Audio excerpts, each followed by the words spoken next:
Hare Gange Mahadev Sri Shankara Parvati Pati Mahadev Sri Shankara. Namaste, it's Sahara Rose, and welcome back to the Highest Self podcast, a place where we discuss what makes you your soul's highest evolvement. How are you feeling at this moment? What is moving through your body? What is showing up for you?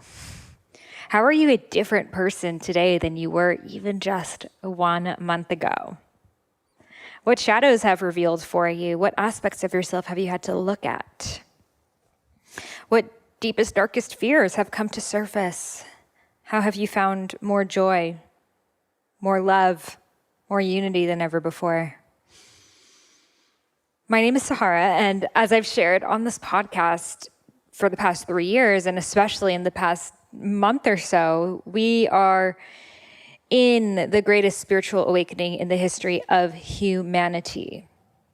And right now we are in the accelerated program, you could call it that, of Earth School, of Life School. And we are learning the lessons that our soul incarnated to learn in this lifetime at an expedited rate. And that's not always easy and fun, but it can be. And depending on where you are at your journey, maybe some things you've been confronted with that you never wanted to look at about yourself. Maybe it's been traumas. Maybe it's been lessons that you thought you had learned, but you actually didn't.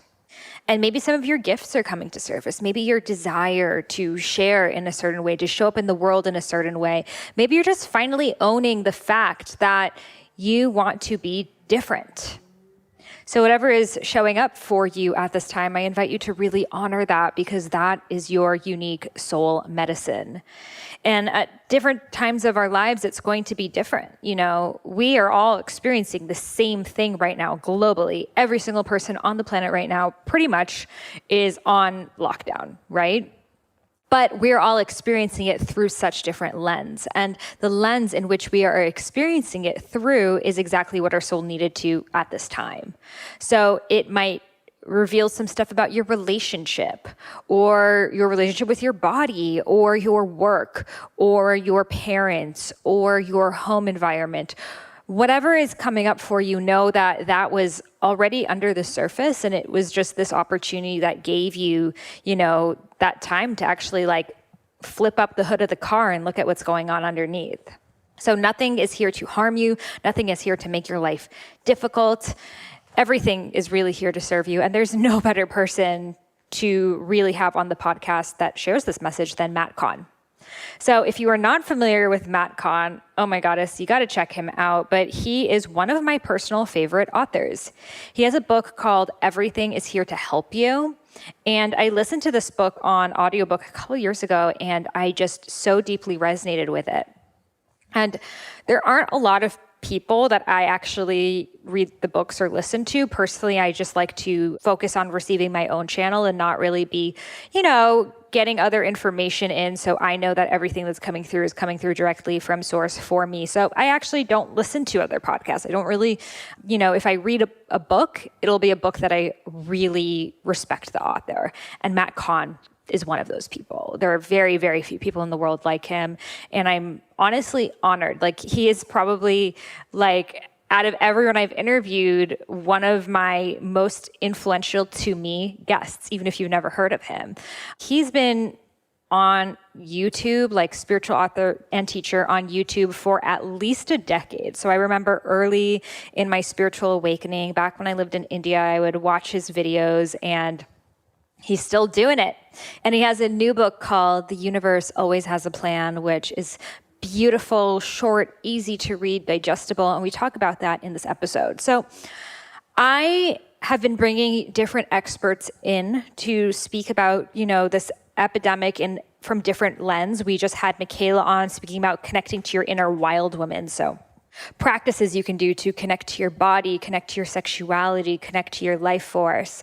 And I'm going to be having another guest on next week who speaks more into politics. And it's very like what is happening right now, very in the 3D, which is also important. I've had Dr. Jess on to speak about the health effects. I'm having a business mentor come on to speak about the business effects. And Matt Kahn is someone who really can speak about the spiritual effects from a very 5D level. So as you know, the solo cast I did last week was looking at coronavirus from a 3D, 4D, and 5D perspective, all which can be valid, but really where we are going as a society is moving into the 5D, the fifth dimension, which is based off of love and unity and joy and possibility. And Matt Kahn, when he speaks, it's just such a beautiful channel and example of what living in the 5D looks like. So as he shares with you, and as you'll hear on this episode, it really is a place of non-duality. It really is a place of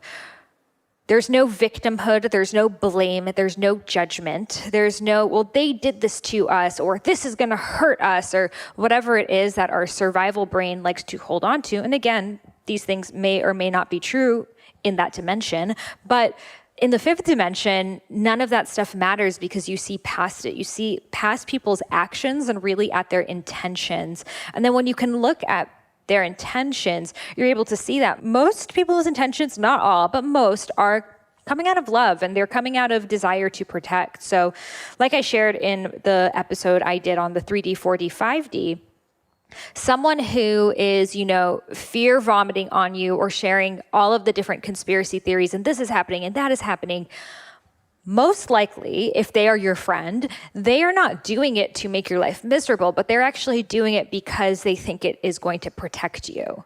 They think that this is important information for you to have, and they want you to know it because they deem it to be valuable. So they are doing it out of love, even though it is evoking more fear, right? Like if there was a big tiger coming for you, I would want to tell you. So that's kind of how they're seeing it. There's a big tiger coming from us and they want to tell everyone.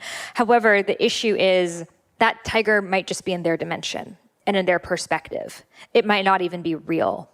And that's when it turns into other people vomiting their fear on others who might not have been in that mindset or that vibration before, but it actually sinks them down into it. And then they, in turn, fear vomit over everyone else. And it's like this domino ripple effect that everyone is just being like, oh my God, and they're going to cut off electricity. And oh my God, this and that and that and that. And, again, it may be true. It also may not be. But what we do know is everyone hyperventilating and being in fear is not actually allowing us to be proactive in doing something about it. So really what Matt Kahn is here to share us is that the universe always has a plan, and that from the fifth dimension, things are always going to work out exactly as they were meant to. And different people have different roles. So he is a great example of, he works with the light workers. He is working with the people who really want to raise the consciousness of the planet. He's not going to be running for president, right? Unfortunately, that's just not the way our world works. But there are other people, again, who might need to be in the field. They might need to be in, the emergency rooms or the courthouses and stuff like that. So another thing we talk about is really everyone is here for a different purpose and they're here to help in a different way, but also don't feel guilty about your way. Because I know a lot of us, and we talked about this in the episode, and I feel it too, is like sometimes when you're operating in that 5D level of consciousness, you think it's not enough. You think, well, am I really helping people by just spreading like love and joy? Like, think about how fucked up that is. Like, am I not helping people by spreading love and joy? Like, what could be more important than spreading love and joy? But our society that's so based off of fear is like, if you aren't in pain and suffering along with the people who are in pain and suffering, then you are not helping. And all that is doing is making a consciousness of pain and suffering. Let's say I went through something really tough. You now being depressed and sad over it isn't going to make my situation better.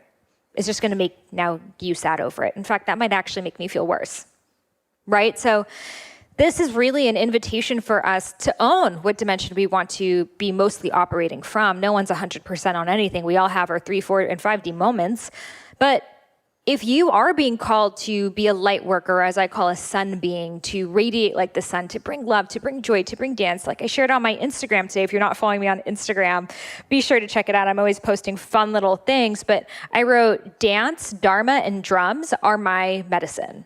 And for someone else, that might be sound bath and meditation. And for someone else, that could be, drumming and ecstatic dance. And everyone is going to be different and really own what it is for you and not feel guilty and not be judgmental. Like, I hate all this like woke shaming that's happening right now of like, oh, if you were woke, then you would be posting this type of content or you would be saying this in this way. Like, no, there's no one dimension of being woke. Like, my woke is going to look different than your woke is going to look different from Sandy and Cindy and Cheryl's woke, right? So for me, I'm super energetic and everything I do is going to be like creative and moving and shaking and dancing. Like, I am an ecstatic, right? But someone else might be very yin and very subtle and soft and kapha, and like that is their wokeness. Someone else might be like a politician or a lawyer, like kicking ass, and someone else might be like with the plants and with the trees. So we must first learn about ourselves. What is really resonating with us? How are we being called to hold that light frequency? What does that look like for you? When do you feel the most alive? When do you feel the most connected? And not feel bad about it looking different than maybe the way that someone else does, Like, I don't do like the whole seated meditation thing every single day, and I share about that on the podcast all the time. That is not my thing. I receive a lot more if I'm like moving and dancing and connecting to my body. Someone else, it might be different. So own what is your light? What is your sun? What makes you feel alive? How are you being called to hold that light frequency? And then step fully into it. So without further ado, let's welcome the one and only Matt Kahn to the Highest Self podcast. And before we get started, I have an announcement for you. Are you craving a deeper experience to sit in ceremony with your sacred sisters, liberate yourself from the expectation of others, regain touch with your divine feminine essence, and finally understand the truth of who you are? Then I invite you to join my goddess Kali Ma circle. We are in the midst of the greatest awakening in humanity, and Kali Ma is the primordial goddess who has the power to destroy the world, returning us into the dark void, the sacred womb, the space of limitless potential, so we can be radically reborn. A lot of us are in the beginning of new shifts right now, and Kali Ma is the goddess to tap into at this pivotal time to sweep away any limiting beliefs, stagnant energy, or timelines that do not serve you, so you can truly make 2020 the decade of your 2020 vision. You see, we must clear away the old to make space for the new. And this is exactly what my Kali Ma Goddess Circle will provide you with. So I have taken my 2-hour workshop, which includes my womb meditation, drumming, teaching you all about Kali Ma, her message, working with her archetype, my shamanic shaking ritual, EFT, emotional freedom technique, tapping for more freedom, bliss, and radiance in your life. I then guide you through journal prompts to apply into your life for more personal expression, transformation, and bliss. We also end with affirmations, poetry, and a Q&A to dive deeper into this significant time and how to work with Kali Ma to allow us to elevate into the embodied, radiant goddess that we were born to be. So if you've been wanting to join Rose Gold Goddesses and desire a taste with just one workshop, this is your time to join us. So head over to my show notes. You can find it on your phone by just looking at this podcast, and you'll be able to see the link to guide you exactly to receive the Kali Ma workshop. And I'm so excited to see you inside. Are you that person that all your friends and family members come to when they need wellness advice? Are you constantly looking up new ways to heal and balance your mind, body, and spirit, including listening to this podcast? Well, have you ever considered having a career becoming a holistic health coach where you get to decide your own hours, work with people, tackling the subjects that you are the most passionate about, and having financial freedom along the way? Well, I'm so excited to be teaming up with my very own alma mater, Institute for Integrative Nutrition, to offer their biggest discount yet. You'll receive $2,200 $250 off tuition, an extra bonus that they're offering just with my Highest Self podcast listeners on how to launch your dream book. This course is going to get you super clear on what your book is about and how to bring it out into the world. I've created a webinar for you on how to have a thriving business as a health coach. So using social media, creating passive income, how to have a wait list of clients and become the best known coach in your niche with raving testimonials. Tickets to a live upcoming IIN conference where I will be meeting you over there. Super excited to connect. And a bundle of all digital wellness guides like Ayurveda, self-love, whole food eating, etc. So all you have to do is head over to my show notes. You'll see the link over there. It's a little bit.ly link. It'll take you right there. You'll be able to receive a sample class, check out the curriculum, get all your questions answered. And I'm so excited to have you on this mission, raising the vibration of the planet together as a health coach. Again, head over to my show notes. You'll see the link right there, and I'll see you inside.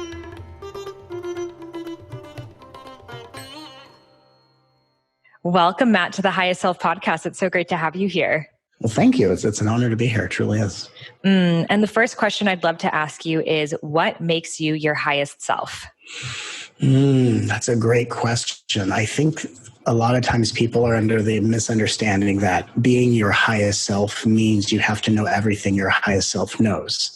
One of the things that's amazing is that the highest self, one of its functions, to give a modern day example, is that our highest self is like the cloud of our infinite wisdom, that I don't have to carry everything that's on my computer on my desktop or in my pocket. It's in the cloud, right? For infinite storage. We have infinite wisdom that our higher self knows for us. What I think is the most pivotal definition of being your highest self is, are you an embodiment of the attributes, of the responses, of the behavior of that wisdom, right? Your wisdom, like everything I've ever channeled for the 15 years I've been teaching, every book I've written, it's all in the cloud. I don't remember any of it.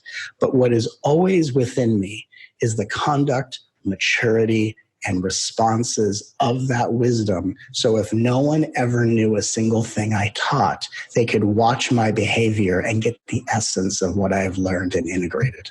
I love that so much. And I think that this is really where the spiritual world is going right now. What does embodiment look like? What does integration look like? It's not so much about, I had these amazing visions and I took ayahuasca and this showed me the key secrets of the universe. It's like, okay, Right. and what does your life look like now? How is That's it right. different? Otherwise, it's, again, watching a movie and then going back to living your normal life that doesn't satisfy you in any way. So right now, I think at this pivotal moment in history, we're looking at what could that look like? That stretch to maybe, as you write in your book, say thank you when someone says Right. something criticizing to you, something that stretches you, but also feels like coming home, feels natural. Absolutely. I think, on a collective level, we're still kind of shaking off a little bit of the religious residue. And when I say that, I mean the residue that says, live my life like I'm at a bachelor or bachelorette party in Vegas, and then on Sunday, go to church and give it to Jesus. All this kind of like back and forth, one foot in the ego, one foot in the light of the soul. And really what we're finding, and what I found to be true in my own living testimony of awakening, is that for me, one of the most incredible attributes of your highest self is respect. And I think that what happens is when we get emotionally triggered, we are so focused on how someone's disrespecting us. And in a moment of being aware of what someone is withholding or not giving us, we're equally not aware of how we can respect the spiritual crisis, the healing crisis that someone must be in order to cause their conduct to come from such a low common denominator, right? As we wake up, we learn through the teachings of compassion and loving kindness that if someone is not acting from their highest conduct of character, as you would say, not from your highest self, what healing crisis must be going on?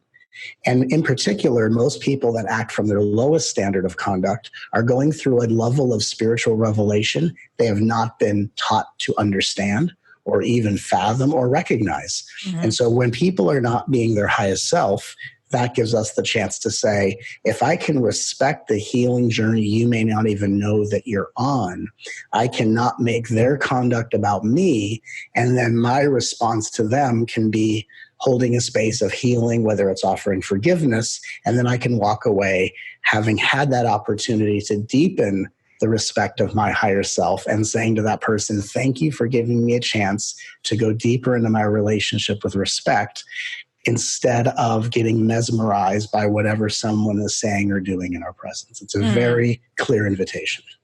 So I want to go into that because I feel like sometimes when we do that, we do it with a bypassy flair to it. Like, oh, you're just in pain, instead of maybe like, how can we have that balance of, let's say someone criticizes us or someone comes forth with us with a different energy that we are currently sitting in, and taking maybe the potential truth that could have come from it without either trying to fix the problem or feeling attacked by it. Well, that's a great point. I think the first part of it is when we feel attacked, the emotion of discord or pain or contraction that we feel from someone else, on one superficial level, can be said to be, this is how I feel because of how they treated me. The deeper interpretation is the pain I'm feeling in my body in response to what someone is saying to me is actually me empathing and feeling the pain they're in. So, not to bypass and say, oh, you're in pain and dismiss it, but to say, wow, how painful I felt in my body when you said that to me is actually giving me a snapshot into how you feel most of the time. And so in that moment, we can say, wow, this isn't my pain necessarily. This is the pain I'm becoming aware of in this person's body. And if I just can say, thank you, our time is done here, create a boundary, or wow, that really hurt when you said that. If we respond with kindness, we are reflecting back the energy, but sending it back as blessings of evolution. So I think what's really important is people want to wear the armor and get very spiritually righteously dismissive. That's a new phrase we'll make up, righteously dismissive, because people don't want to feel the pain. When we don't want to feel pain, we're dismissing the pain of someone else's experience. So the first step is feel what you feel in response to someone's behavior. And if you say to them, wow, that really hurt, I'm sorry for your pain, we are then giving back the projection, but as a blessing for their evolution, whether they receive it or not. So we feel what we feel, we reflect it back as a blessing, and we participate in someone else's healing. And if the behavior continues, of course, we say, hey, this doesn't feel good. I'm going to have to leave. I'll see you later. And we create a boundary. So we don't put up with it indefinitely, but we allow ourselves to feel what we feel, but we start to make the distinction. I'm not feeling my hurt.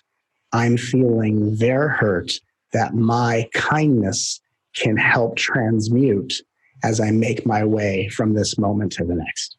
I love that. And you share a really great story in your book of your cousin saying, oh, you're so weird. Who do you think you are? You're a healer. Yeah. And you just responding to his words, thank you. And he's like, why are you thanking me? Yeah. And him realizing, the hurt that he's saying in his words and not being able to, he wanted you to be hurt back so he could kind of play ping pong with you. And then when you just said thank you, it really hit him to like, no, don't be thanking me. You should be angry at me right now. And it was just such a beautiful reflection, because I think so many of us, especially at this time, are feeling extremely triggered.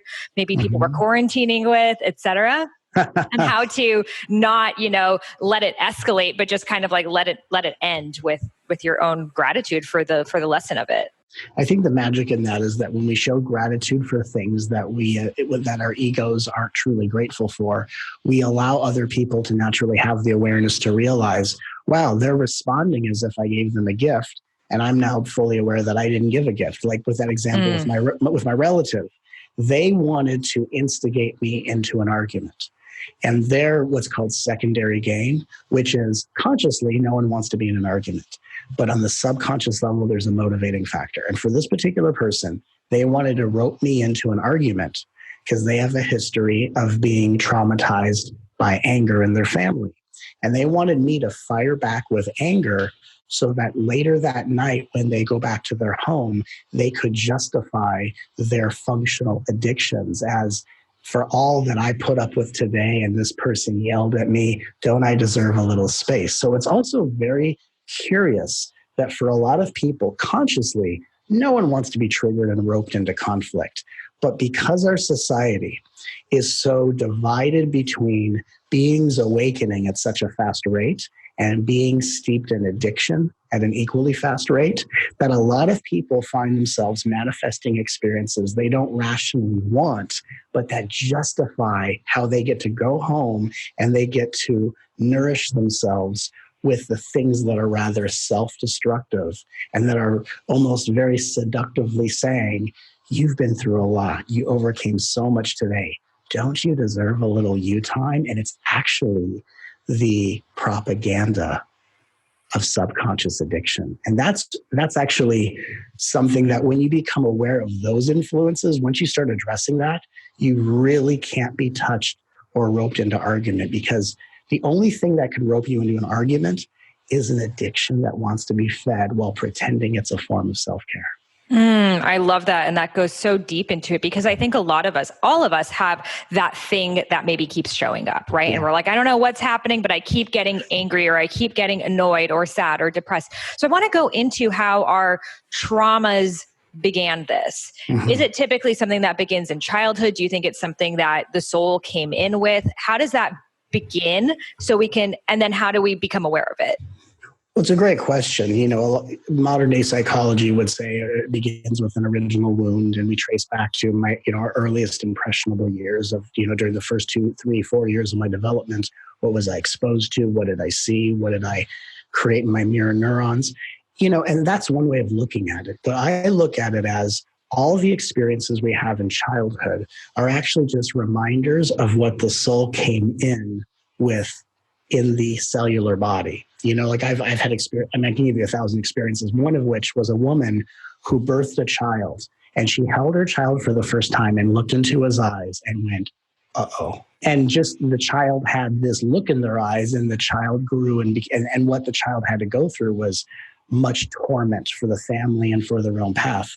And of course, superstitious spirituality would say, oh, the mom looked at her child and said that and projected that, and the child was doomed for their life, which is not true. The truth is, our conditioning doesn't make us who we are. It reminds us of what we incarnated to heal, because in heaven, we're in such a selfless place. We go, here's the world that needs to wake up. I'm going to take on these particular patterns. And when I heal that, when I'm in the body, I'm going to free that out of the collective and create less density so more light can be embodied and raise the frequency of Earth, right? It's a mission. Then we incarnate into the exact families. And again, we didn't choose it with our egos, because egos love to think I can choose differently. We choose how to respond to things, not what happens. And it's a very sobering realization. But we come in, and then the first so many years of our life is getting to know what it's like to be in a body, seemingly with separate characters. And everything that happens to us is just reminding us of all the things we carry in our body that we're here to heal and unpack, so that these themes can be healed in others at a more accelerated rate who may not be as aware as those of us who incarnate to assist in this ascension process. Beautiful explanation. And I love that. And it just shows so much of how this world really is. Okay, a lot of people are saying, is this earth a school, or is this earth something that is just meant to be enjoyed and our egos are trying to turn it into a school in lessons? What's your take on this? Well, it's 100% a school. It is a simulation of consciousness created by consciousness. If you look at the world, and a lot of people right now are steeped in, conspiracy theories and all these kind of things, there are degrees of truth. But if you go behind the scenes of all the puppet masters, you're going to find who's even pulling the strings of those people is consciousness. And so this is a simulation of consciousness. This is consciousness giving angels in training opportunities. This is the practical course of our school. This is where we come down here and we remember to put into action all that we've studied throughout our curriculum. And as those of us who are doing this kind of deep work for the planet are experiencing the ascension of humanity, when it's our time to go to the next level, we then become spirit guides for newly incarnating souls, which are just the next wave of students going through this practical simulation. So even though life, yes, enjoy your life, savor it, follow your joy, explore your passions, hold your loved ones close, right? That's all a part of it, of course. But with the awareness that every day I have the opportunity to redefine what it means to be worthy of change. Because if I am not actively changing without trying to do it in such a impulsive way, if I'm just regularly always willing to change, then things like adversity or self-quarantining don't really have an effect on us. It's right now the world is being challenged by self-quarantining because the world has prioritized seeking desires and inflating a self-image and who I need to be to other people instead of looking at the inner changes that need to be made. So this is just a gangster level meditation retreat that the world never remembers signing up for. And this is where everyone gets to get real self-reflective. And when we were talking about addictions, isn't it weird? And I say that jokingly or ironically, that like when I talk about the subconscious influences of after the day I've had, don't I deserve to have a little treat, right?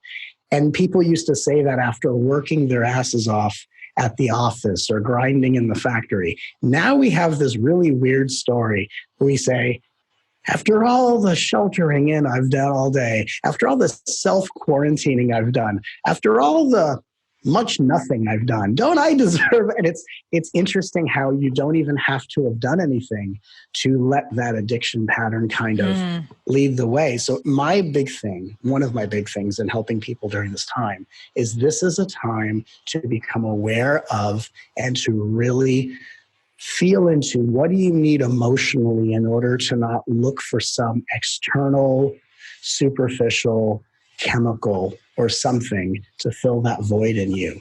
Can we start nourishing ourselves, and can we come out the other end of this quarantining process less resonating or less in allegiance with addiction than ever before? If we as human beings make that individual choice, we are going to find ourselves coming out of all this more aligned in spirit and more in the flow than ever before.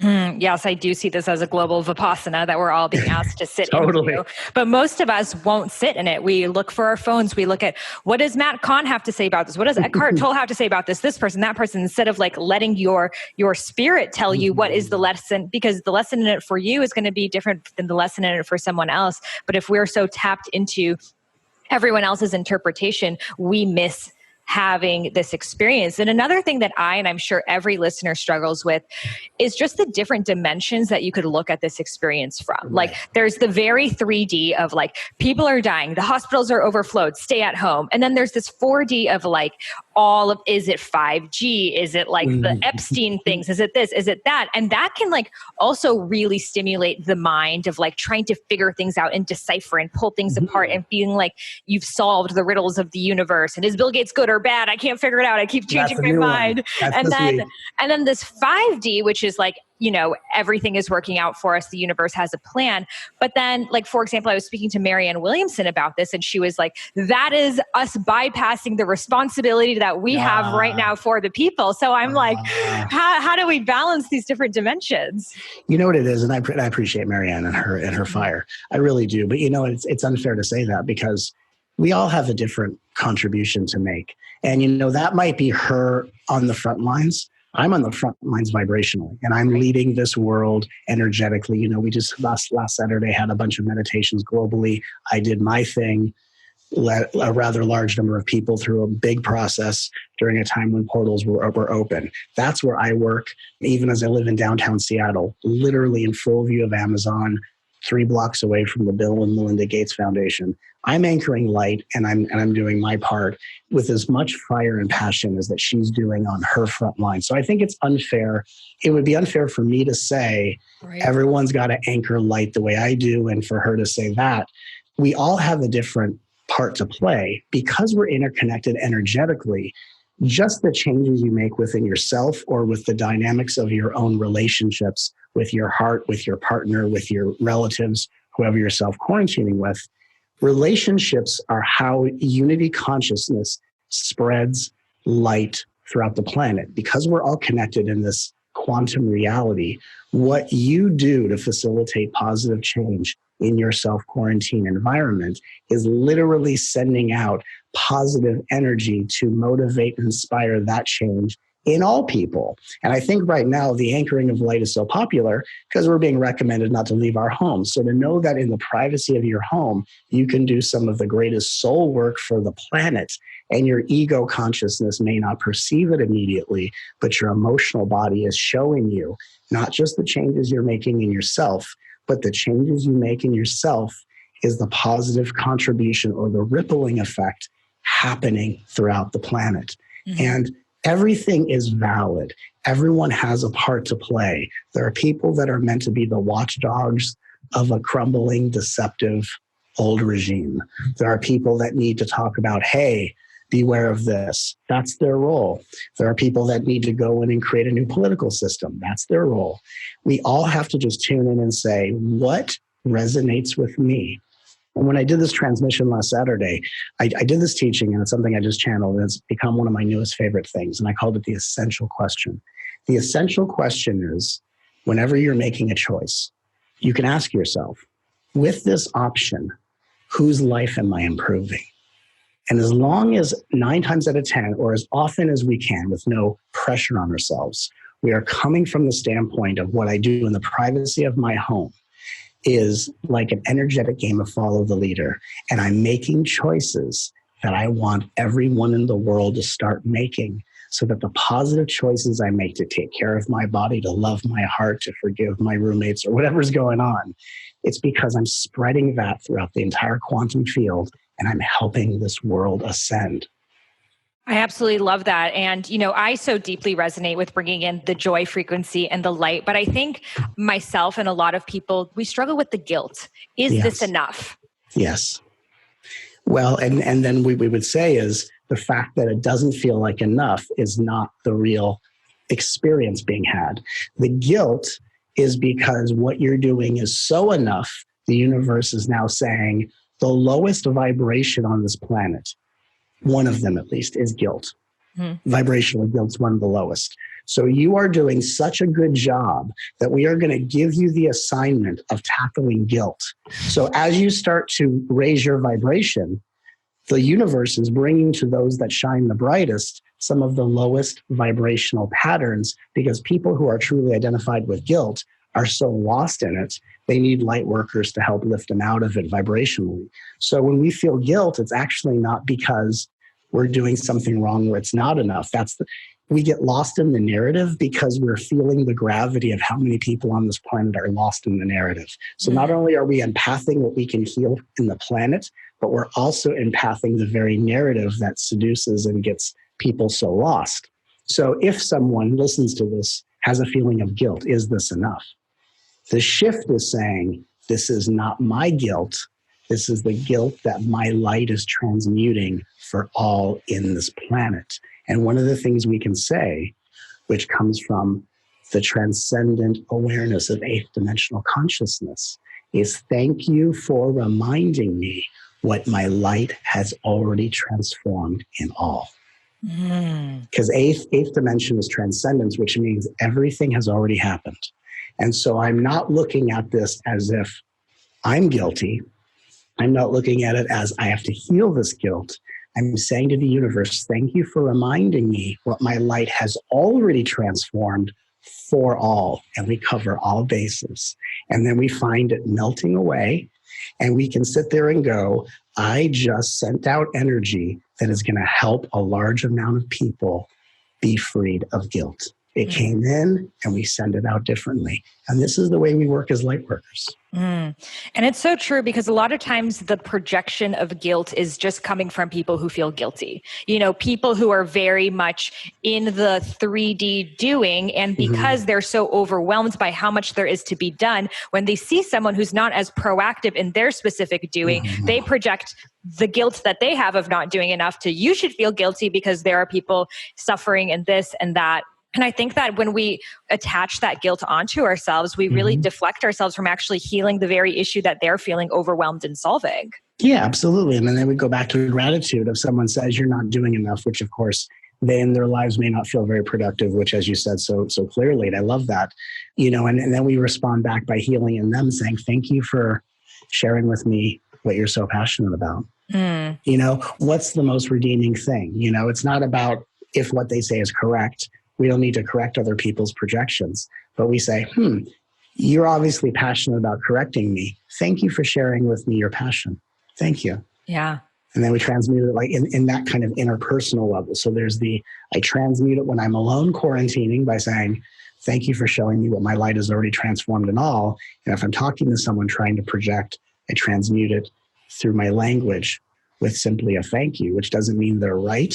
And I certainly, for everyone listening, there's no benefit to trying to be someone's life coach and correct them and help them see the error of their ways. We just come from the light and we invite people into the radiance by responding more thoughtfully than they are responding to us. I love that, because right now I think a lot of it is happening on social media. So it's, people who are in whatever projection that they're in, and they're so adamant about sharing it. And then when you read someone else who's coming from the situation in such a different way, it can suddenly make you think, oh, was I not seeing it at this angle? Or they're wrong, or they're this, they're that. What do you recommend in terms of social media right now? Like, how can we be a part of it, maybe be part of the conversation, know what's happening without getting so taken away from our experience and also maybe defensive and all of those things showing up for us?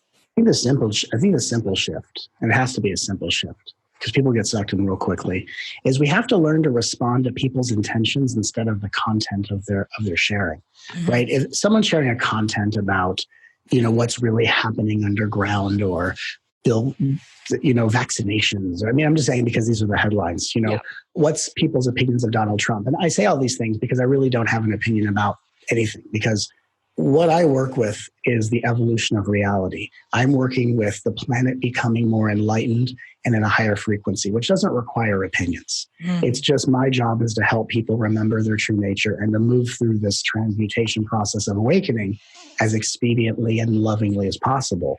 But when we're on social media, and I say this as someone who I really don't respond on social media. Every once in a while, someone asks a question and I'll jump in and I will respond whether someone's being polite or not.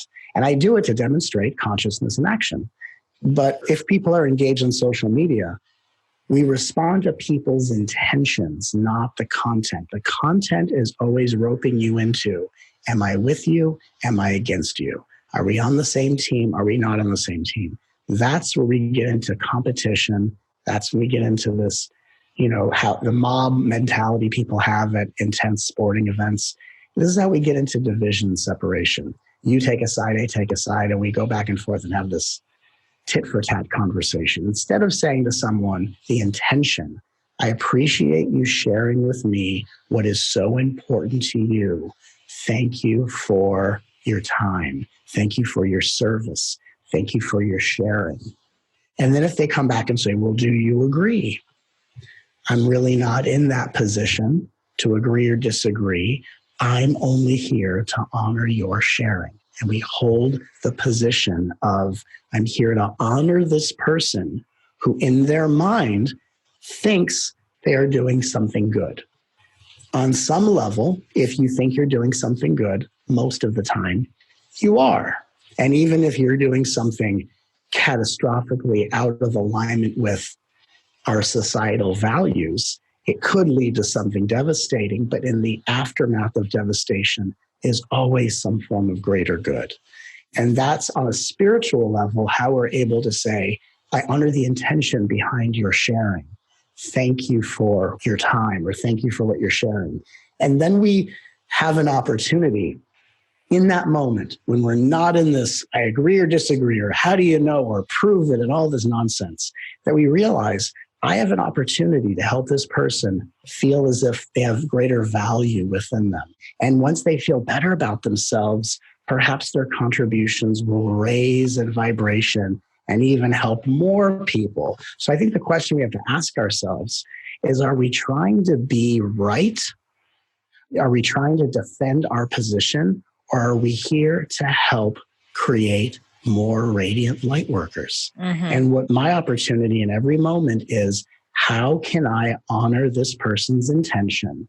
I don't need to get roped into content, especially because, and this is, I think, a really big one for a lot of people to realize, you're going to get into a conversation with most people who are spreading things that they have not had an eyewitness accounting of. Someone watched a YouTube video. Someone heard an interview of someone else. And it's usually someone else's hearsay of someone else's hearsay. Mm-hmm. And now we have a third meta level of hearsay of, hey, I heard this. It compelled me and I want everyone to know. Mm-hmm. Now, if you jump into that argument of here's what I think about you, you have equally not have any eyewitness account of this stuff. Right. If you yourself have gone underground and seen for yourself, share. But the argument is between people that are not having direct experiences. It's just one person's opinion against another. And neither one of those people are helping each other feel better. And then they're going to go back to their homes at the end of the day with more justification of why I need to soothe myself with addictions instead of really transforming my worthiness. So we have to really ask ourselves the question, what contribution we want to have in the world, and can we put aside people's content and just honor the intention? Or are we so rooted in righteousness that when someone says something that seems completely opposite to what is true for us, we just can't let it be? We'll take a quick break so I can give a shout out to our sponsors. So you may have heard me talk about how much I love Ayurveda's mood formula, but now they've just come out with a new mood essential oil roller. It contains a blend of Ayurvedic herbs, including jatamansi, calamus, ashwagandha, bacopa, centella, rose, and tulsi, which is holy basil. It works to support mental clarity, reduce stress, and produce feelings of calmness. I love putting it on my temples and the soles of my feet to absorb it straight into my bloodstream, and best of all, it's 100% therapeutic grade, vegan, and cruelty-free. It balances all three doshas, vata, pitta, and kapha, so it works for anyone because, we could all use a little bit more help with the stress in our lives. So you can head over to youveda.com and use coupon code Sahara for 35% off their kits and 10% off their oils. That's Youveda, YOUVEDA.com. This episode is brought to you by Four Sigmatic. Four Sigmatic is an incredible mushroom elixir company. I proudly drink their elixirs every single day. My favorite is their chai mix. It is insanely delicious. I quit chocolate cold turkey, and what helped me was drinking this chai mix every day. And best of all, they use stevia to sweeten it, and there's no sugars like the chai lattes you'll find at Starbucks or wherever else. And the mushrooms are really good for balancing your hormones, helping heal adrenal fatigue, healing your body on an adaptogenic level. So adaptogens really kind of relate to what your body needs. So if you are high stress, it will bring you down. If you need more energy, it will bring you up. And that's what's so amazing about adaptogens. They adapt to your body, and mushrooms, medicinal mushrooms, have a lot of adaptogenic properties. So you can head over to their website, foursigmatic.com, foursigmatic.com/Sahara. I have a little shop up there with my favorite Four Sigmatic products. So you can try it out, and you can also get 15% off any Four Sigmatic product using the code Sahara. And I think this is really important right now because we're all going to be receiving those texts and those messages of, did you hear this and this and this?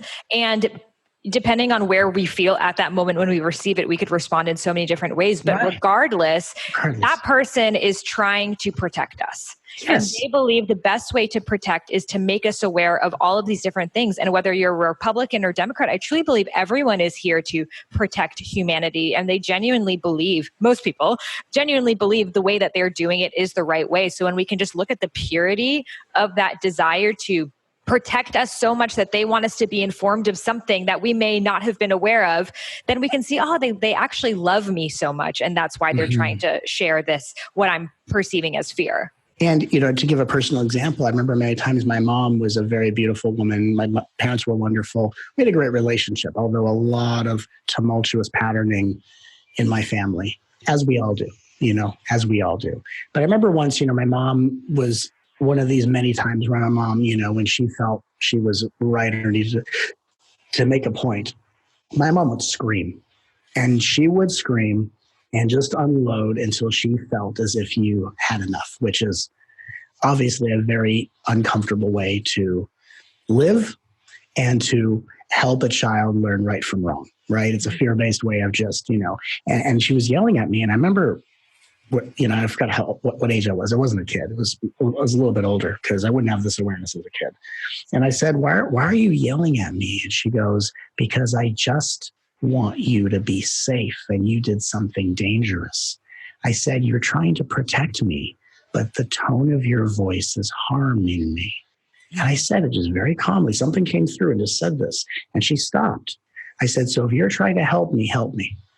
But the sound of your voice and the tone and the intensity is harming me. I'm in fear right now. I don't feel protected and safe by you. And it was just, and I say it as an example because we don't have to be so altruistic care bear. I joke about that in my videos where, they're just being loving and we really feel assaulted by people's intention. You could say to someone on social media, I know your intention is to help, which is why you're trying to correct me, but your approach doesn't feel good in my body. Thank you for trying to help me, but no thank you. We can even be assertive like that. Mm-hmm. So we're still holding a space for our consciousness. We're not emotional doormats for other people. We're saying, I think your intention is you're probably trying to help me, mm-hmm. which may not be even their agenda. In our hearts, we're saying that because we know on the soul level, that's the truth.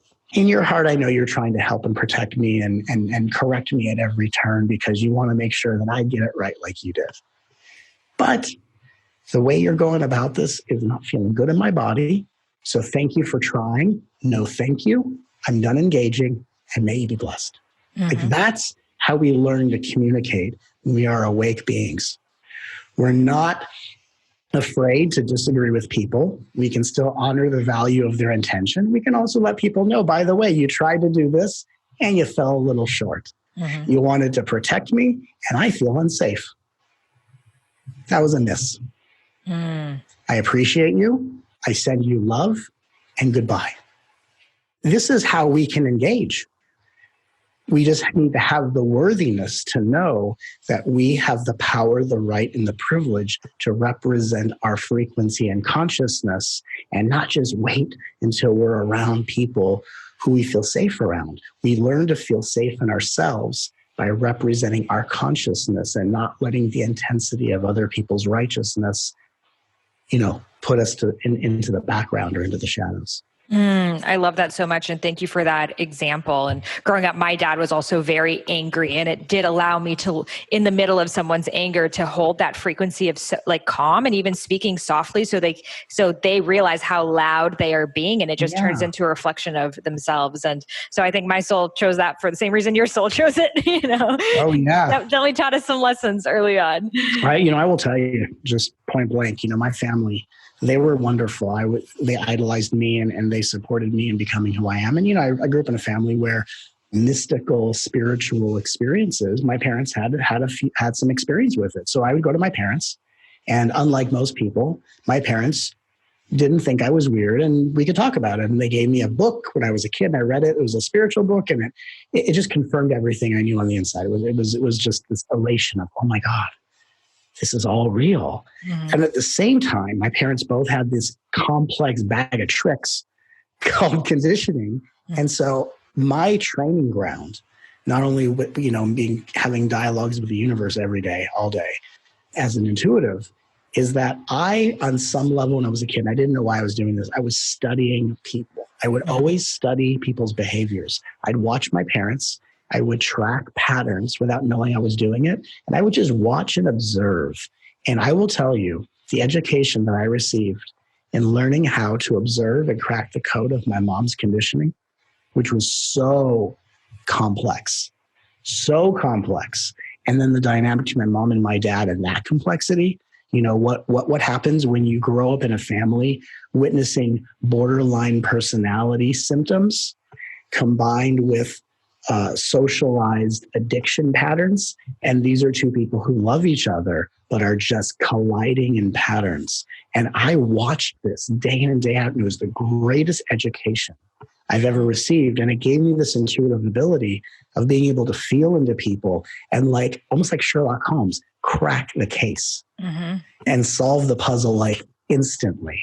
Because the patterning I grew up in was so inconsistent and so complex It took me literally 20 years of studying my family day in and day out to understand what I was witnessing. And then it just allowed me to kind of, oh, this is what's going on. This is what's going on. And again, I went through a lot. I've healed a lot. My parents and I have been on such good terms, even when they were still alive. And I talked to them in the afterlife, and they're wonderful. But it was such a great training ground. And it's the training ground we're all in. Yes, we're all given the front row seat to whatever thing we're here to transmute. So I love that. And I think for a lot of people now who are maybe looking at, oh, my childhood was so tough. I was born into these horrible conditions. It's not fair to see that as the lesson that they're here to solve. So thank you for sharing that. So there's something that I love about your book, and that is how you look at law of attraction from this more advanced level. And you talk about how law of attraction is such a buzzword. Everyone's heard about it since the secret. There's Abraham Hicks. There's so many people talking about it. Yeah. But it's this like simplified version for like the common person to understand. Yeah. And because of it, we're actually doing things that are preventing us from attracting the very things that we want. So can you go into like, what are some of the most miscommon conceptions people have of law of attraction? Well, and I appreciate you bringing this up. It's something I love talking about. And it's not against any particular teaching or what someone puts out. Spirit asks us to each put out what is going to affect different percentages in the quantum field. So I can only follow in what I'm being guided to do, which is to say, look, these teachings brought us to a certain point. But like any textbook, textbooks need to be updated. If we studied textbooks from many, many years ago, you'd go on Expedia and try to book a flight to Gaul, but Gaul is now called France. So we have to constantly update things. It's against no one. It's just consciousness is always evolving. And, when I was inspired to look at the law of attraction, it's because I have always been taught by the universe directly. I've never had a personal teacher, even though I play that role for a lot of people. And I was shown things from a different perspective. And when like The Secret came out and I saw it and I go, wow, this is really exciting. I see how people get really jazzed about this, like self-help was in the 80s and walking across fiery coals and breaking boards. And, the ego likes to feel empowered and capable. And people can mistake that for a high vibrational experience. High vibrational experience is not as much about excitement as it is about how relaxed your nervous system is, no matter what comes or goes. So it's more of like the Buddha statue than it is about I'm hopped up on this high vibe sauce. And so in law of attraction, what I think is interesting, and I think it's, if we get down to the nuts and bolts of what I think the big misunderstanding is, the big misunderstanding about the law of attraction is it's taught in a way that suggests if I do this, then this will happen, which then creates a self-judgment that says the reason this must not be happening is because something I'm doing or not doing. Mm-hmm. I think what's really clear to understand is destiny is the outcomes that are meant to happen. Free will is how you respond and what you do to use the circumstances to either help you evolve or to stay stuck. There's no going backwards. There's just you move forward or you press pause. Those are the only options.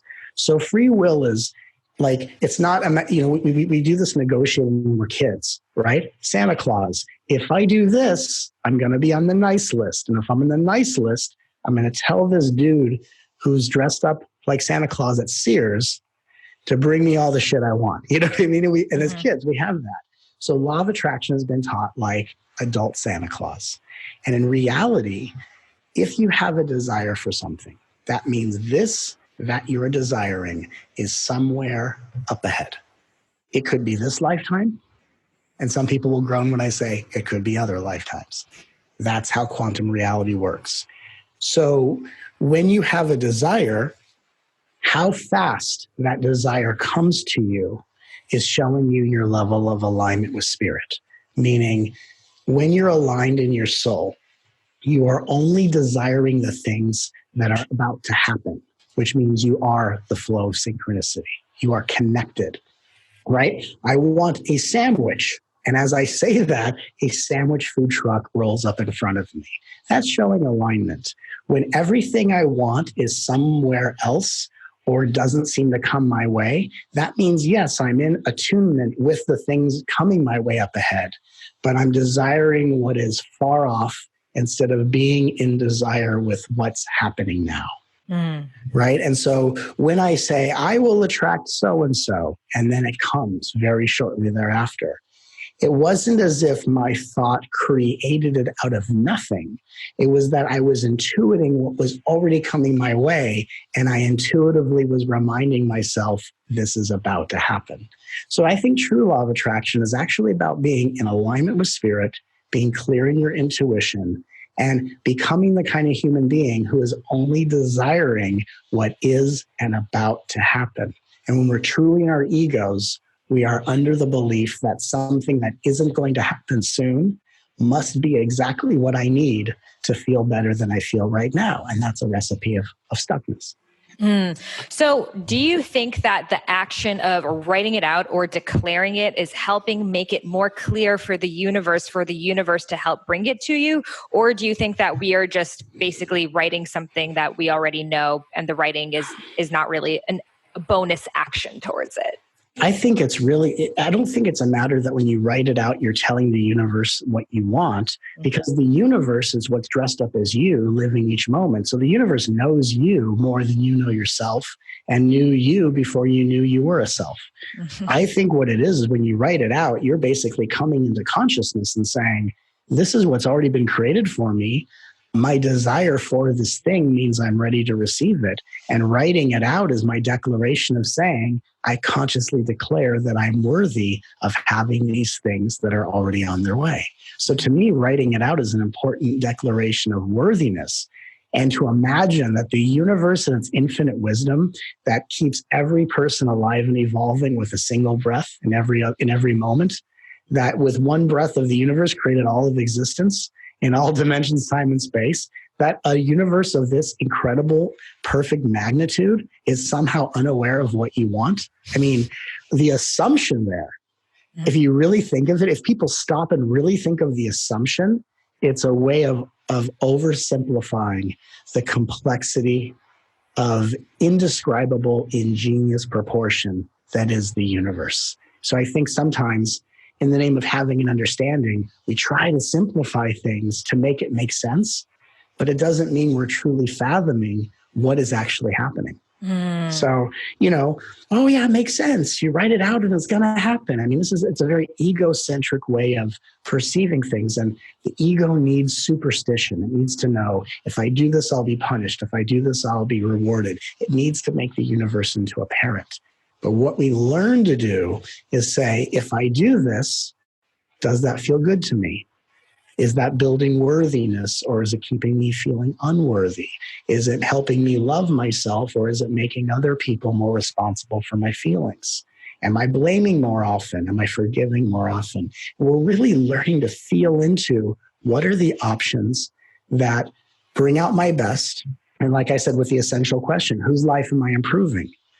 I'm playing a game of follow the leader. I want the world to be a certain kind of world. So I'm going to be that conduct for the world.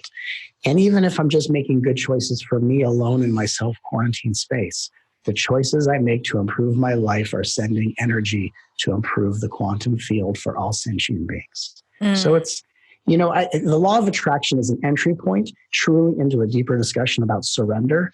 But I think people are I really love what's happening in the world. I mean, when I say that, I don't love that people have died in large numbers and that families are grieving the loss of their loved ones. I don't mean that. But I mean, on a bigger level, I love the fact that right now, on a spiritual level, people are getting a much needed break from desire. And some people are going through this slower than others because people are still hanging on to, I desire this quarantine to end. When's it going to end? And they're lost in their phones and all the things we're talking about. And one of the things I wanted to address earlier, you were talking about watching a Matt video or an Eckhart video. Eckhart and Matt Kahn have a very similar mission where we transmit healing wisdom through our words and the vibration comes through.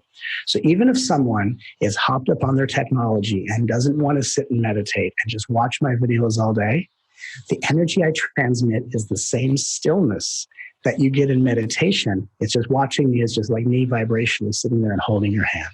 And if that's what soothes people and helps people feel comfortable to drop into this awakened consciousness, that's just the universe being very clever. And that's why the universe makes me funny and approachable, because I am cleverly disguised as helping to entertain people and enlighten people into a different inner orientation, so that all the doing can come from the being.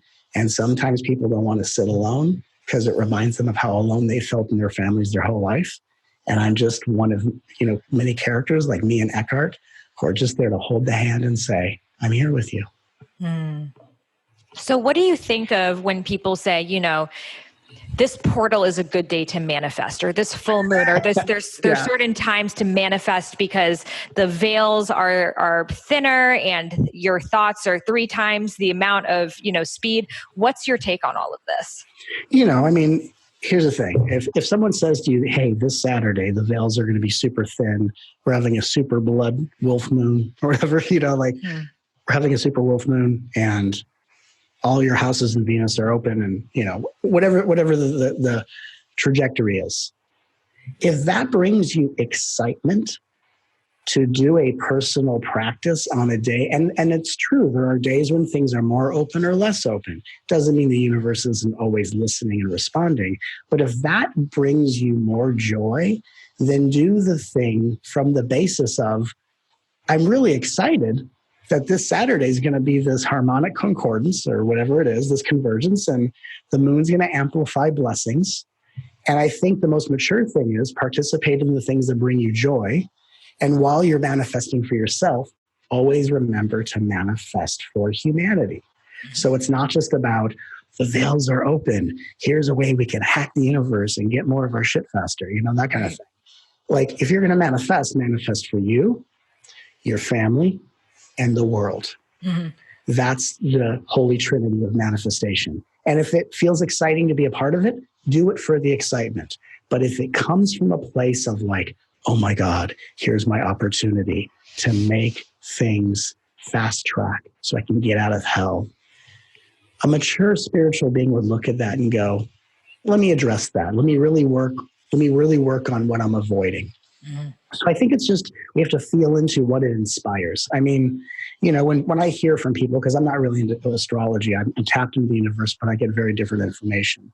When I hear from my friends, they go, Matt, this Saturday, set your intentions. I get texts like that all the time. I totally do it because it's just fun. But I'm doing it for myself. And usually for me, I'm just thanking the universe for what I already have, because I've been given so much. And there's really not much left personally that I haven't really received. And I say that humbly. So most of my blessings are, thank you for what you've given me.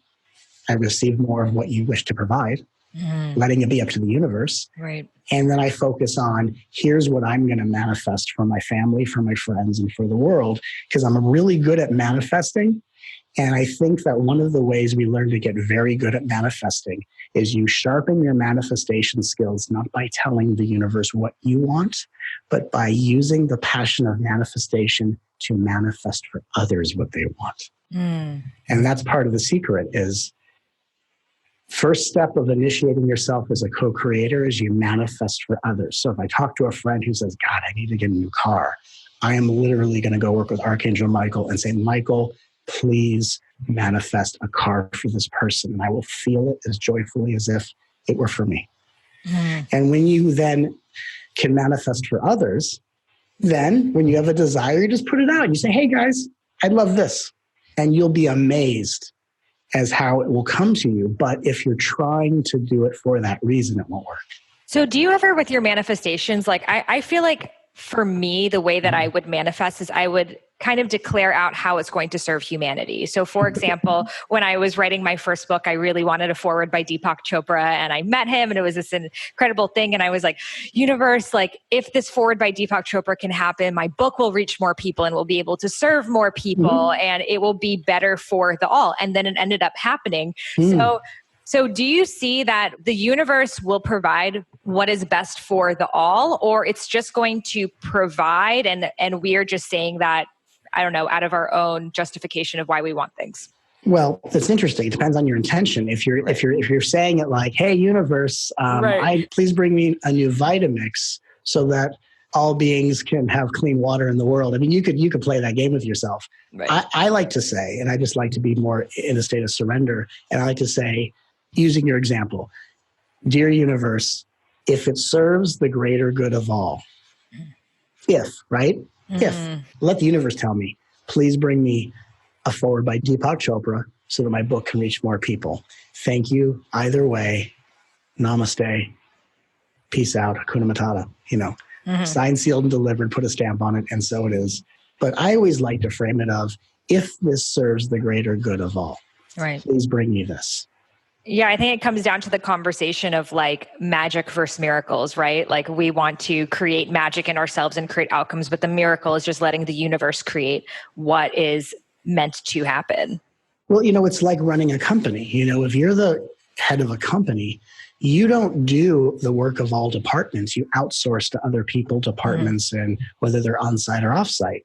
I think what people are doing is their egos are trying to be the universe instead of outsourcing to the universe. Right. Like they have all this pressure on their shoulders as if it's up to them. And it's like, look, my job is to desire what I want, to put it out, and to do the best with the choices at hand, whether it matches what I want or not. I mean, that's the path, that's the balance of surrender.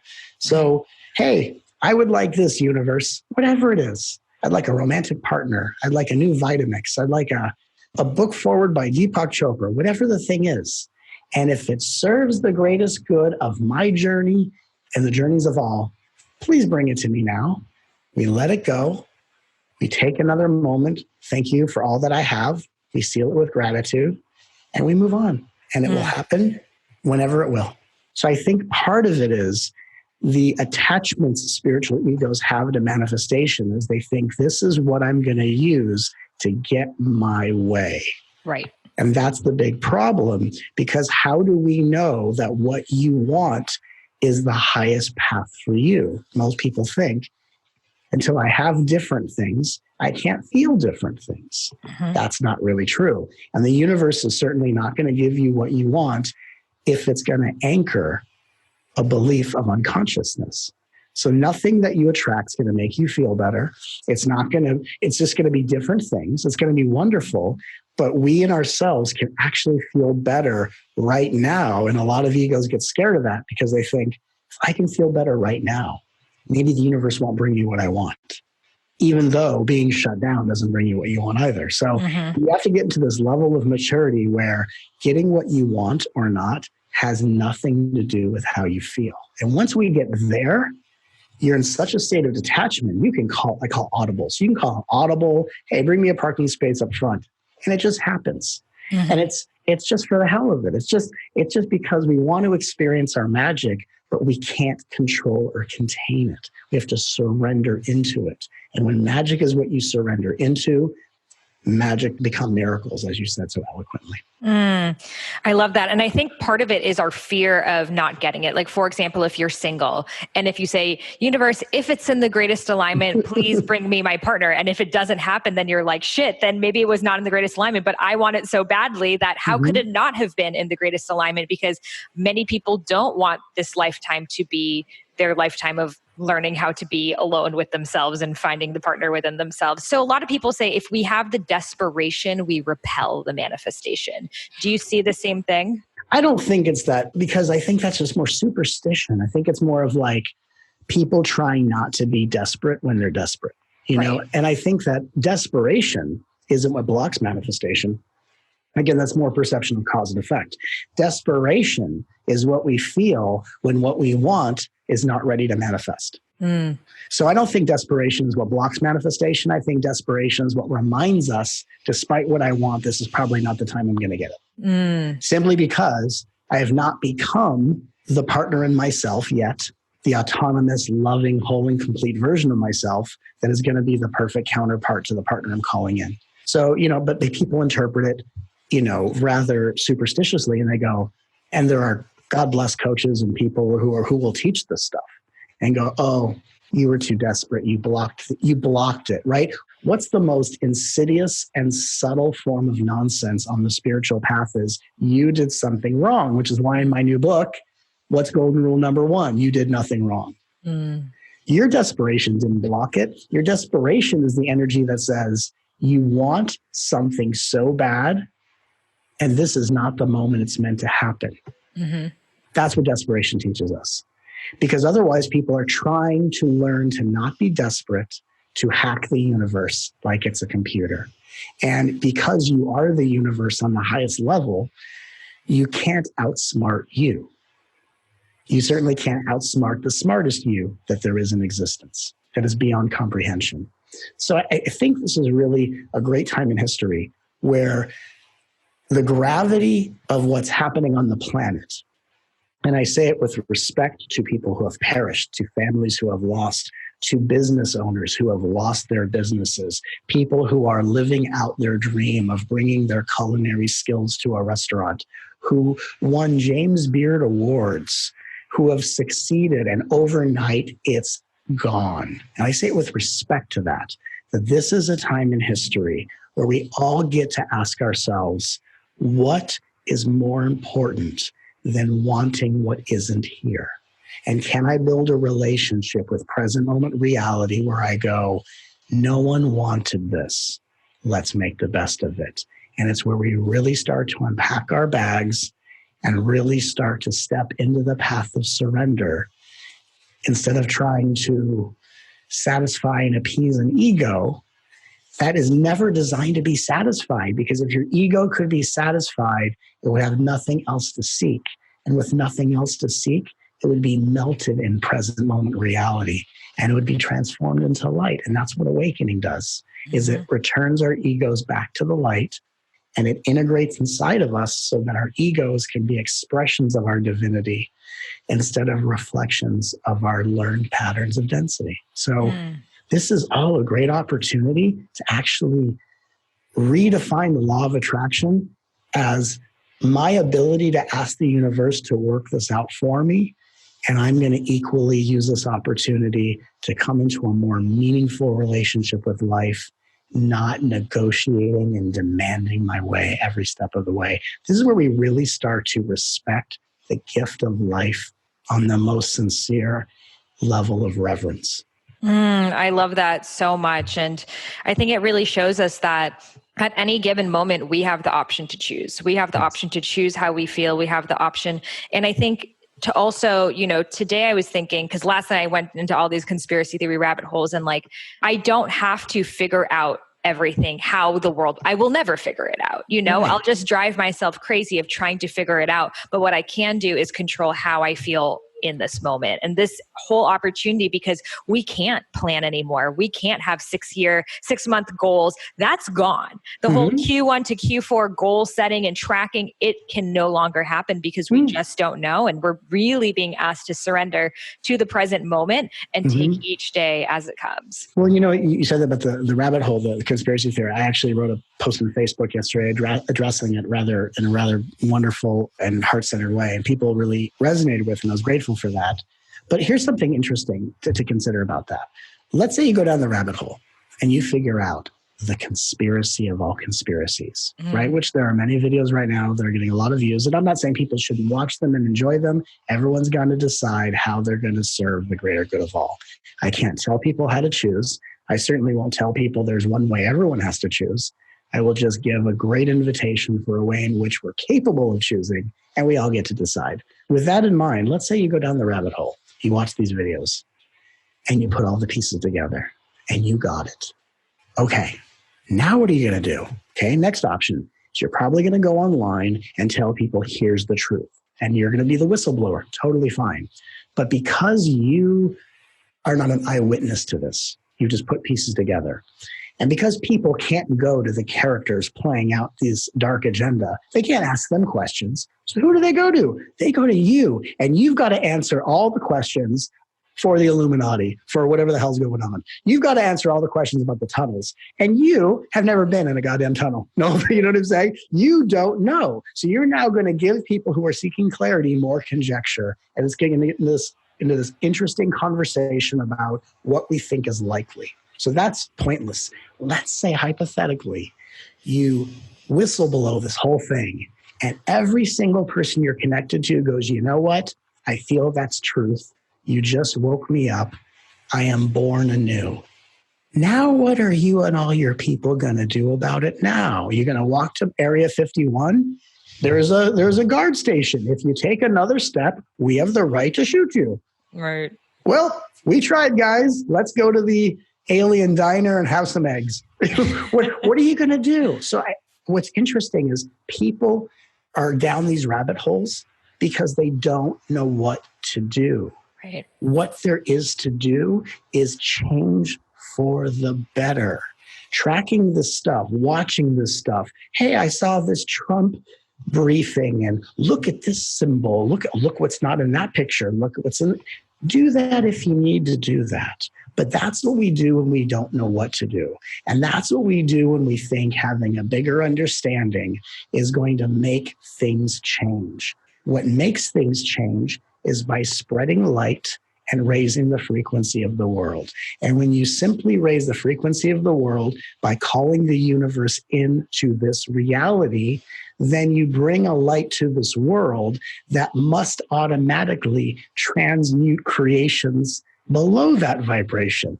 Mm-hmm. So you're not going to create more light by tearing down a dark agenda. You're going to transmute off of this planet any of that stuff by just anchoring light. And because people don't think that's enough, and it's only not enough because the not enough is in their field to be healed for the world, they hide in the shadows, they hide behind their keyboards. Everyone gets this built up idea of on this date, this is when it's going to happen. Then the date comes and goes, another Y2K, internet still works. I can still call my friends. Yes. And then they go, nope, the date got changed. Of course it did. Right. The 10 blackout days, I've been waiting for it. I'm like, I can't wait to get off the internet for 10 days. Look, here's the thing. Before all this happened, I was not prepared for any disaster because I'm busy. I didn't think I have like two liters of water in my pantry. I mean, nothing. So I took this as an opportunity to really adult and go like, okay, let's just prepare. If in the event, I've done water cleanses, so God forbid anything, I know how to go without, not a problem. I'll breathe in the sun vapor. I'm not even afraid of this. But I stocked up a little bit just to be smart, have things in my pantry, some water and water purifier pitchers in case I don't have any bulb. It's just being smart, And I was like, well, maybe this 3-day blackout's going to happen. And I told some people in my life, and I go, look, we all know we deal with quantum reality. I'm not saying it is or it isn't. I'm just saying if this happens, here's what might be happening. That's all I did. And I gave it no other thought. It comes, it goes. I wake up each morning looking on my phone. Don't see my fellow Americans. The storm is upon us. Well, life as I know it continues. I think it's just, this is an opportunity. Everything is an opportunity. This opportunity in history, waking up out of the dogmatic superstition of law of attraction, it's all an opportunity to surrender to a higher reality while also allowing that higher reality to enter this world through our most inspired actions. Mm-hmm. If 1 million people want to gather on the White House lawn and say, we will not leave until you disclose blah, blah, blah, I would love to see that. I would love to see that in my lifetime. That's not my personal mission. My personal mission is to gather the light workers of the world and anchor the light so that those who need to do that can do it in the most peaceful, aligned way. We have to choose our contribution. Yes. I love that so much. And I think it comes down to taking action without fear. For a lot of us, it's like, how can I stock up and not be afraid and not think, oh crap, what if I have to live off of these crackers forever? So it's like to not let your mind go. I mean, this is a whole other conversation, but it's like, do we let our minds go to that worst case scenario and completely pan out the apocalypse in our heads to show ourselves that even if this were to happen, I'm fine. We would be fine. In the worst case scenario, we die and then we live again. Or right. Do we try to stay in the positive vibration and not let ourselves get there and have that like rein on our mind to, keep the horse in check. So, well, I think when you try to stay in a vibration with no perspective on the validity of your fear, then it's just kind of like a topical ointment. It's just kind of like, your dog went to the bathroom in the kitchen and we're just going to sprinkle potpourri and go, well, it smells better. So, but it's still there. Like if you have a fear, it's important to go, okay, well, and some people like to play out the fear, like, layer by layer. And if the worst happened, I'd be okay. And then everyone has a breakthrough.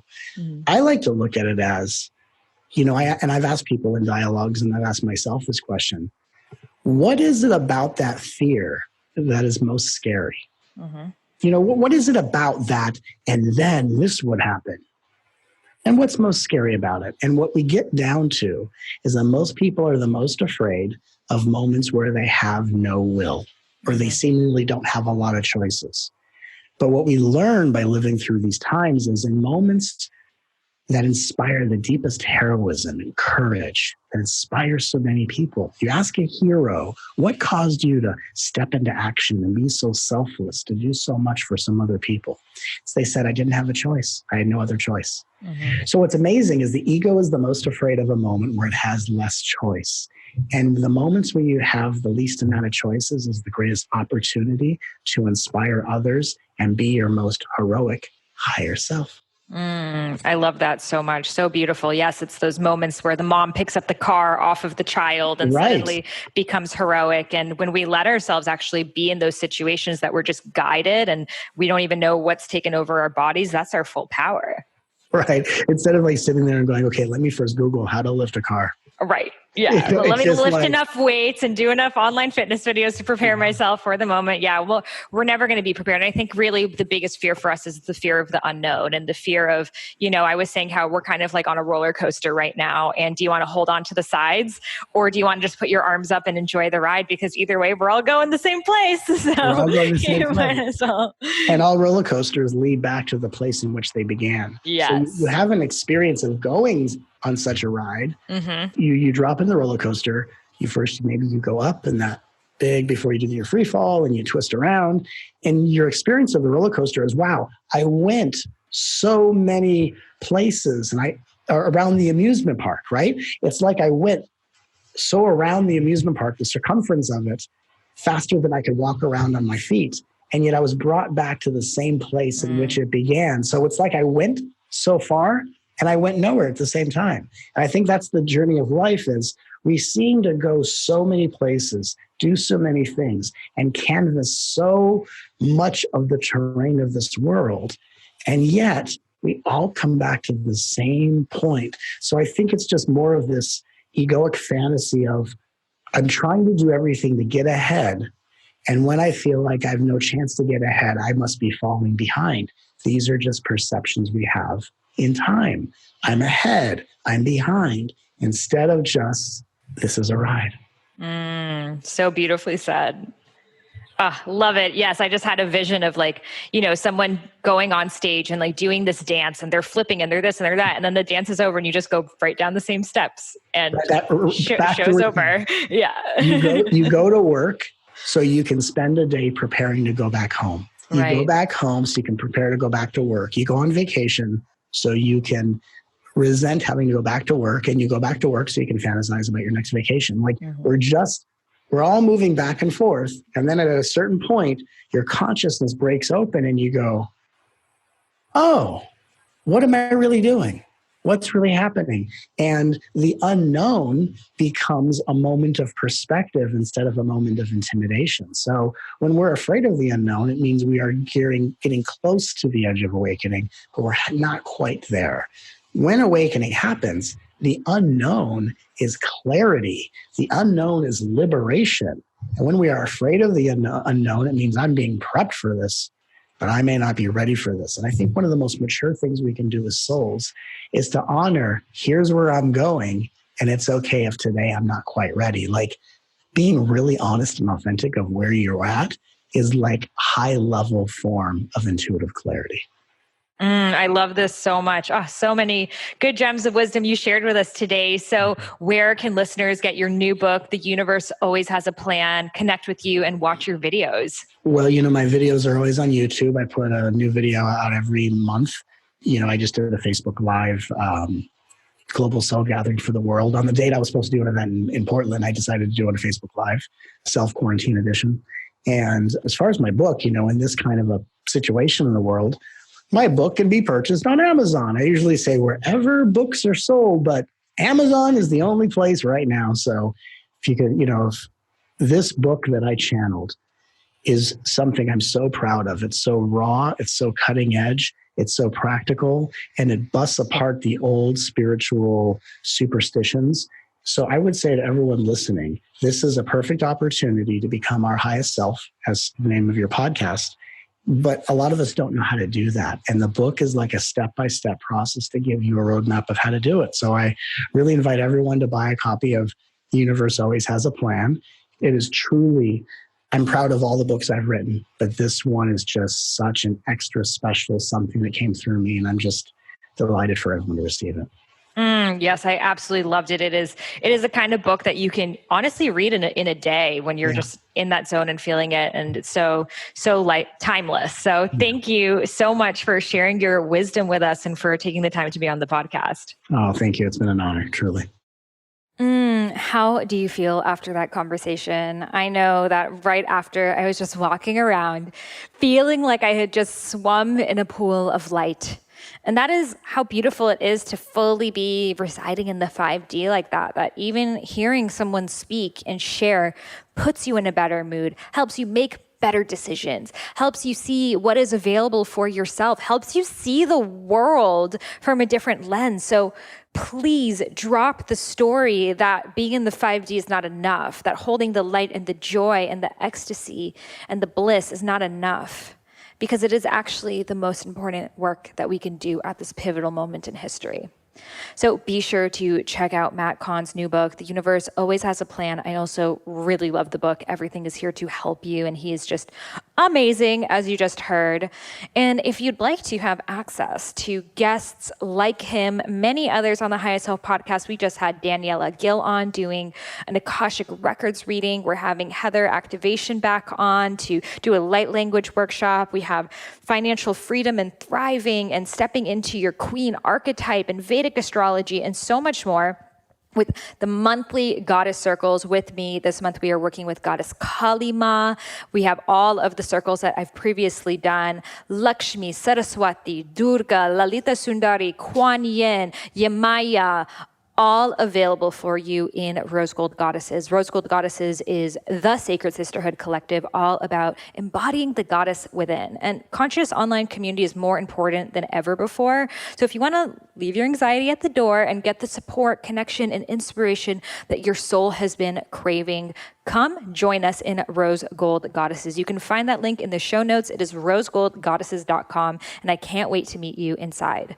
If you loved this episode, I would love to send you a free gift, which is the first half of my unreleased book, Eat Right for Your Mind Body Type. This is a different book than Eat Feel Fresh, my first book ever, which is not released anywhere, and I am gifting it exclusively to those who leave a review of my podcast in the iTunes store. So all you got to do is head over to iTunes where you may be listening to this podcast and leave a review. Take a screenshot that you've left it and email it over to me at Sahara@eatfeelfresh.com. Again, that's Sahara, Sahara, at eatfeelfresh.com. And I will send you back the first half of my unreleased book, Eat Right for Your Mind Body Type, which goes all into Ayurveda, doshas, plant-based nutrition, body types, all of the things in a really fun and engaging way. So this is my gift to you for free for supporting the podcast.